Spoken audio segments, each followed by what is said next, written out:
My dad had a collection of old Nintendo games growing up. When I was 5 or so, he passed them on to me. Excited, I went through the games and played most of them. The ones I could handle anyway. Once I got through all the NES and Super NES games, it was the Nintendo 64's turn. The first game I pulled out was a game called Glover. I played this for a little bit, but it seemed too challenging for me, and I gave up rather quickly. Then I ran across a game called Super Mario 64. Note that this is the first time I saw the game, and soon it would become my favorite game ever made.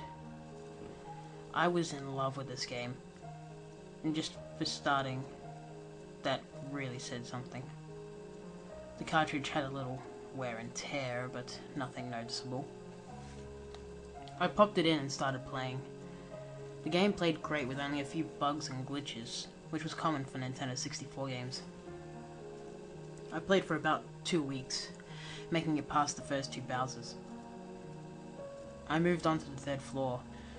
My dad informed me this was the last floor, and that I would beat the game soon. I was so excited, I finally got to beat my first video game. I played most of the levels on the 3rd floor, until I got to the room with all the mirrors in a hidden level called Snowman's Land, in the wall to the left. I was curious to see that Lakitu was following Mario, since I didn't have the knowledge to read the opening. I sat there and stared at the Lakitu for a disturbing amount of time. I waited and waited. To this day, I don't know why I stared for so long, waiting for something to happen.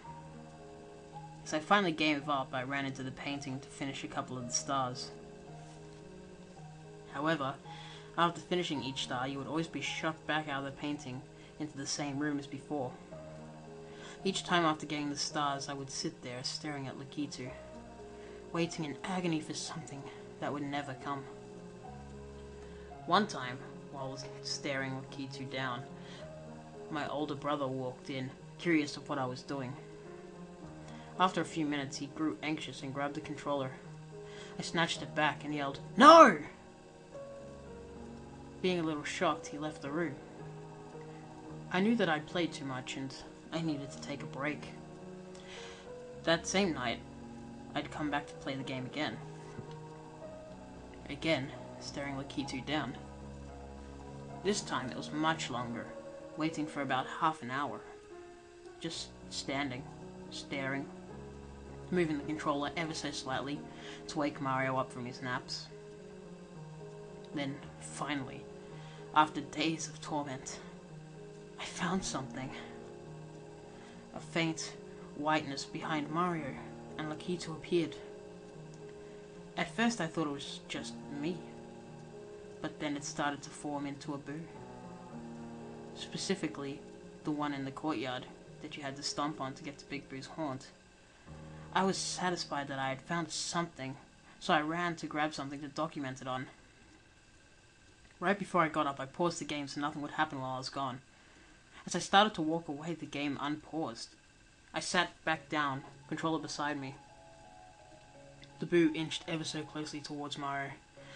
I picked up the controller, trying to move Mario, but nothing happened. I could only watch as the boo got closer and closer towards him. The second he touched Mario, the game shut off, leaving the static noise buzzing. Right before the game switched off, I heard a faint scream. I still have the game cartridge, and sometimes I try to reenact what happened that night. I've had no success, of course. This phenomenon was scary, to say the least, and ever since then, I've always had trouble entering rooms with mirrors.